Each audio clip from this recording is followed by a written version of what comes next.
Buenas noches, nosotros somos el grupo de la sede de Barcelona. Mi grupo está conformado por José Quintana y mi persona Christopher Vargas. Y nosotros le vamos a exponer sobrecarga y cortocircuitos de una subestación. La sobrecarga es el exceso de consumo eléctrico que provoca la intensidad de corriente, que la intensidad de corriente circulante aumente y sobrepase la intensidad máxima que soportan los conductores. Las condiciones que debe cumplir el sistema de protección de una sobrecorriente es la seguridad, porque todo equipo debe ser seguro para su uso. La sensitividad, porque todo equipo tiene que ser lo suficientemente sensible para captar señales débiles. Y la selectividad, porque debe ser lo suficientemente capaz de captar señales de falla y transitorias. Los cortocircuitos. Estos se producen porque una falla en la línea eléctrica por el cual la corriente eléctrica pasa directamente del conductor activo a la fase o neutro, lo que provoca un sobrecalentamiento excesivo.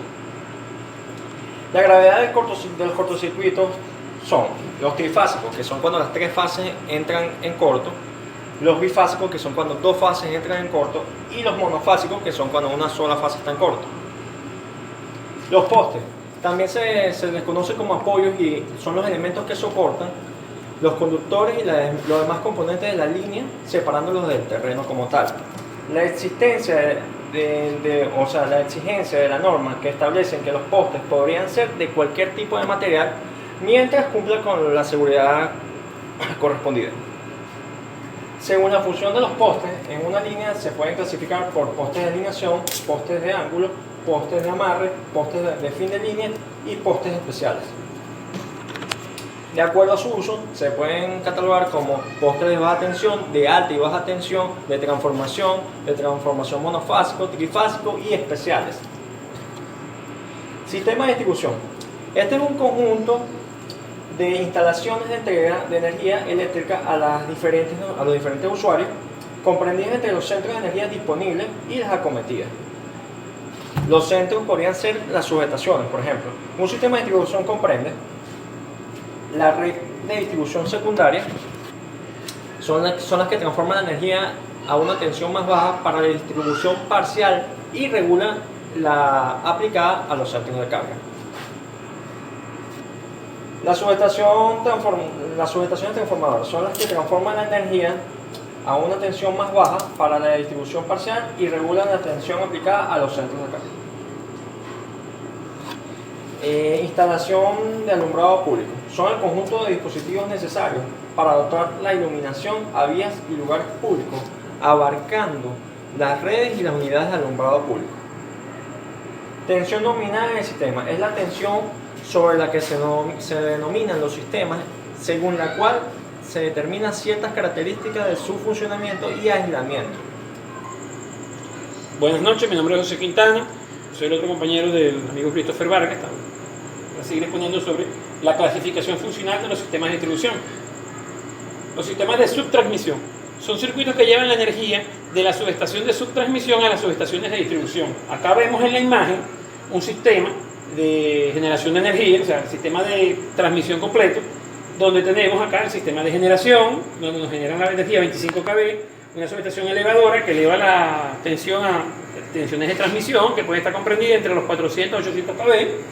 Acá tenemos una subestación reductora que nos baja los niveles de tensión después de cierta distancia a una tensión más fácil de trabajar, donde llegará a la subestación de distribución. Esta subestación transformará la energía entre 230 a 34.5 kV o hasta incluso 13.8 en algunos casos, cuando ya pasa directamente a la línea de distribución.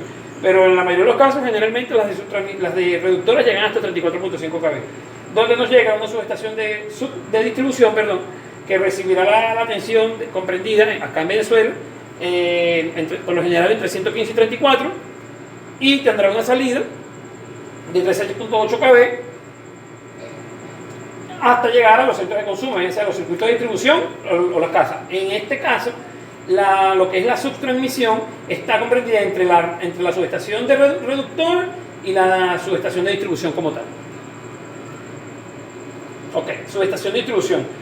Son aquellas que reciben la energía de los circuitos de subtransmisión, o sea, de las subestaciones reductoras, y la transforman a la tensión de alimentación primaria, que en este caso vienen siendo los circuitos de distribución que salen de la subestación.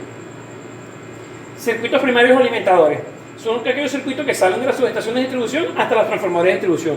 Es decir, esto que tenemos acá es el patio de salida de las subestaciones. Lo que tenemos por acá, que no se distingue bien, son los seccionadores de línea. Se llaman así porque son los que van de las líneas que van hacia la calle. Allá atrás tenemos el transformador, del transformador va hacia unos seccionadores, hacia un interruptor de salida, después va a una barra, son antes de la barra, esos seccionadores, esos interruptores, después va a una barra, que no se ve, no se distingue por acá, pero de esa barra va a estos seccionadores de línea. Entonces, como les acabo de decir, se llaman así porque son los seccionadores que van hacia la calle, hacia los centros de consumo.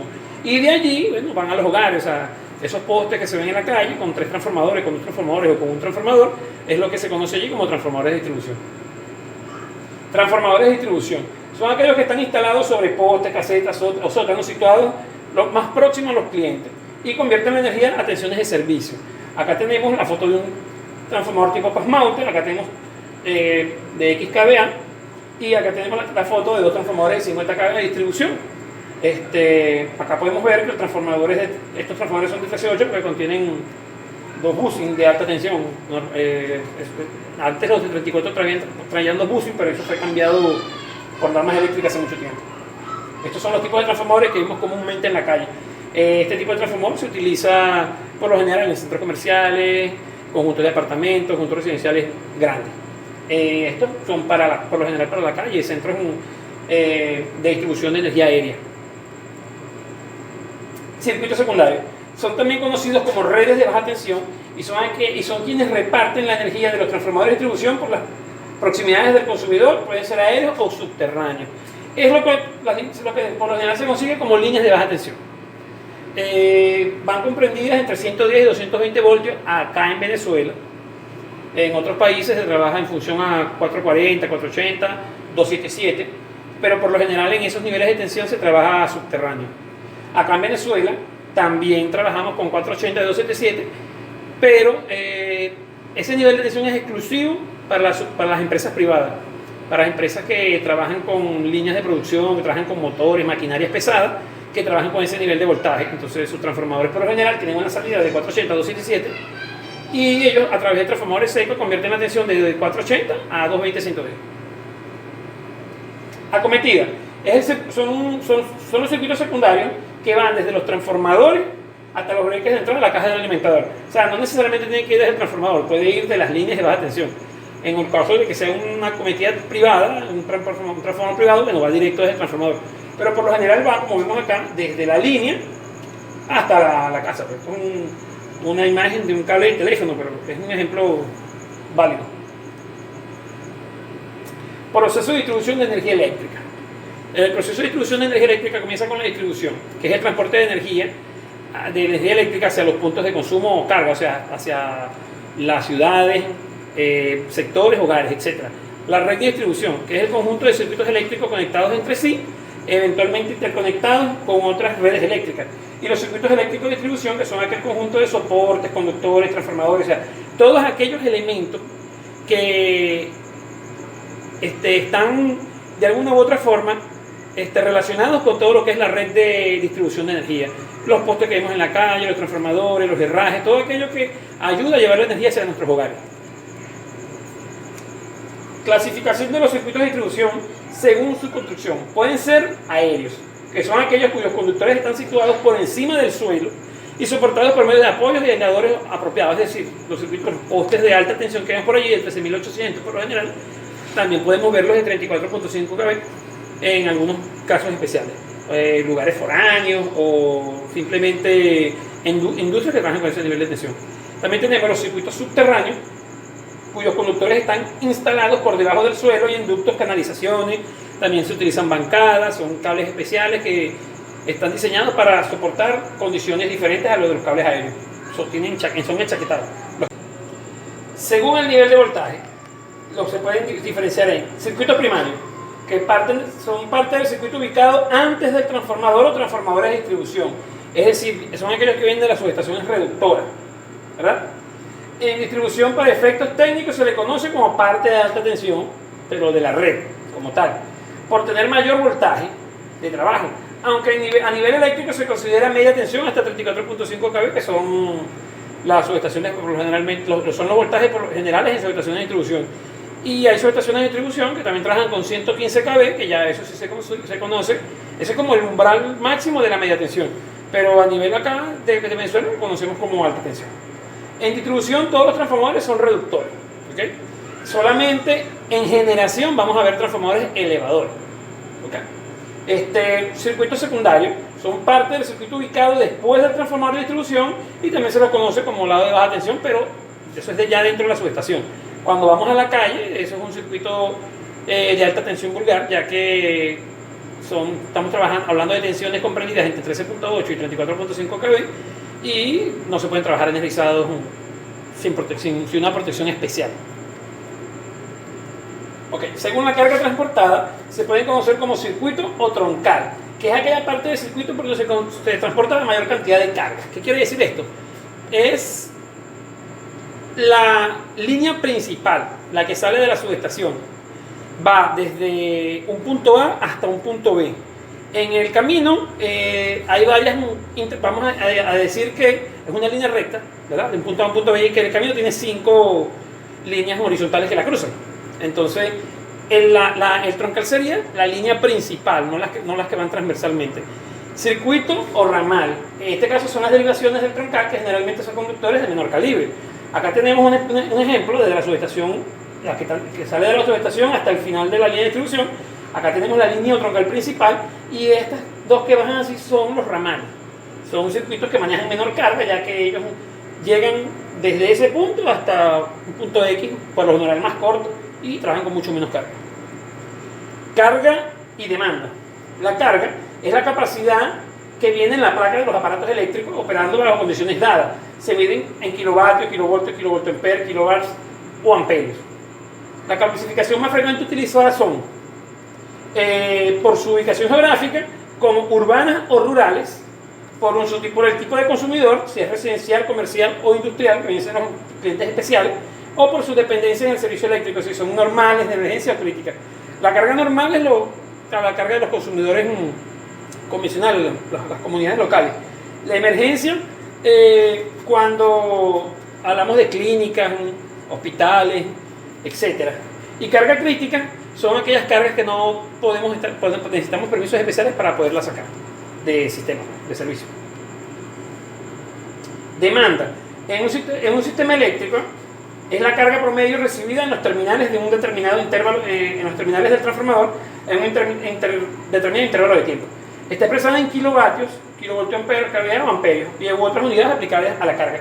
Acá tenemos una gráfica donde tenemos una relacionada la demanda con los horas en el día. Entonces, ella me da la demanda, en este caso, en kilovatios, kilowatts, a las 24 horas del día. Entonces me muestra acá que entre las 2 de la tarde y las 10 de la noche es donde tenemos el mayor consumo en esta gráfica. Factores que caracterizan la demanda. El factor demanda es la relación entre la demanda máxima en un sistema y la carga total conectada al sistema. El factor de utilización es la relación de la demanda máxima del sistema y la capacidad medida por el sistema.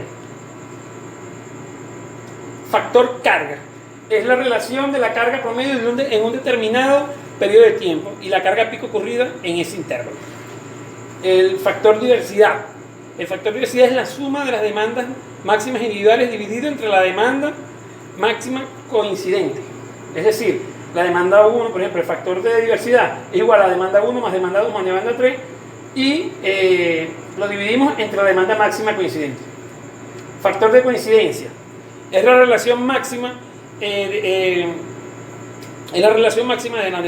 la demanda total coincidente de un grupo de cargas y la suma de las máximas demandas individuales. Es decir, la demanda total coincidente entre es como que la operación contraria al factor de diversidad. En este caso, la demanda máxima coincidente va en la parte superior de la división y debajo se suman las demandas individuales y se dividen, pues. Bueno, acá te lo dice que es el inverso de la demanda del factor de diversidad. Está la forma.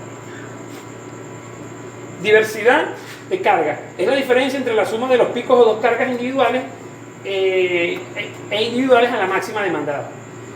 donde DG es igual a C por D por la es la suma de los picos de dos cargas, donde DG es igual a C1 por D1 más la carga 2 pues, por la demanda 2 más la carga 3 por la demanda 3 y así sucesivamente, dependiendo de todos los tipos del número de demandas X que tengamos. Y el pico de las cargas combinadas, tenemos la demanda 1, la demanda 2, la demanda 3, la sumamos y al final a ese valor le restamos la demanda máxima coincidente. Y el factor de contribución es el factor que contribuye a la carga. En este caso viene siendo es la misma fórmula de la parte de arriba. Método de la Westinghouse para la estimación de la demanda eléctrica. Este método es muy utilizado y considera la diversidad entre las cargas similares y la no coincidencia entre los picos de los diferentes tipos de carga a través del factor de variación, del factor de variación horaria, que indica el porcentaje en que cada tipo de carga o artefacto contribuye a la demanda máxima. El método utiliza una familia de curvas que representan la demanda máxima por artefacto contra el número de artefactos para cargas varias residenciales típicas. Es decir, acá tenemos el consumo en kilovatios y acá tenemos un número de artefactos. Acá tenemos una lista de los diferentes tipos de artefactos. Adicionalmente a esto nos dan una lista donde cada uno de estos artefactos tiene un consumo, ¿verdad? Entonces, dependiendo de ese consumo, les corresponde un punto una ubicación en la gráfica. Cuando tenemos que relacionarlo, si el mismo artefacto se nos repite, por eso dice demandas coincidentes, o sea, que coincidan, simplemente se duplica el valor de esa carga. El método considera los siguientes aspectos: la diversidad entre cargas similares, el factor de variación horaria, el cual define como la relación entre la demanda de un tipo particular de carga coincidente con la demanda máxima del grupo y la demanda máxima de aquel tipo particular de carga. Para proceder al cálculo se tiene que obtener el número de artefactos de cada tipo. A eso se refiere con diversidad entre cargas similares. O sea, cada tipo de artefacto, es decir, un equipo que consume 500 vatios. Hay 10 equipos que consumen 500 vatios. Entonces lo que hago es en mi gráfica ubicarme en 500 vatios, después sumo todos mis artefactos, o sea, los coloco en una lista y al lado de cada demanda de carga, por ejemplo, las de 500 vatios, si son 10, le coloco 10 por 500. Si son 700 y de esas hay 7, le pongo 7 por 700 y así. Se calcula la demanda diversificada por artefacto utilizando la gráfica que le mostramos anteriormente. Obtener el valor de la demanda diversificada para cada tipo de artefacto en el punto máximo, es decir, en el punto crítico, para tener la estimación de la mayor carga posible, pues para cálculos de conductores, para cálculos de breakers, de protección, etc. Mediante el producto del número de unidades por la demanda, esa es la fórmula que vimos anterior, diversificada por la unidad del factor de coincidencia. Ok. Acá tenemos, como se mostró anteriormente, estas son las horas, los artefactos, el consumo de cada uno, como la calefacción, el aire acondicionado, la refrigeración, las luces, cocinas eléctricas, etc. Cada uno tiene un factor de consumo de acuerdo a la hora en la cual se está calculando. Y bueno, basado en eso se aplican todas las fórmulas que vimos anteriormente. Y la demanda total es el resultado de nuestra demanda, que es lo que nos da por nuestro hogar. Cuando tenemos un conjunto residencial, por ejemplo un edificio, y en ese edificio hay 4 apartamentos por piso, lo único que hacemos es calcular la carga que va a tener cada apartamento, lo multiplicamos por 4 y ya tenemos la demanda de ese piso. Si los demás pisos son iguales, lo multiplicamos por el número de pisos. Si son diferentes en cuanto a dimensiones, este tiene tantas habitaciones, este tiene menos habitaciones, simplemente porque le hacemos tomar los factores coincidentes, todos los pisos que tienen la misma carga se multiplican por su factor de coincidencia y así se suman y ya está listo. Eso es todo el cálculo de una carga. Gracias por su tiempo. Hasta la próxima.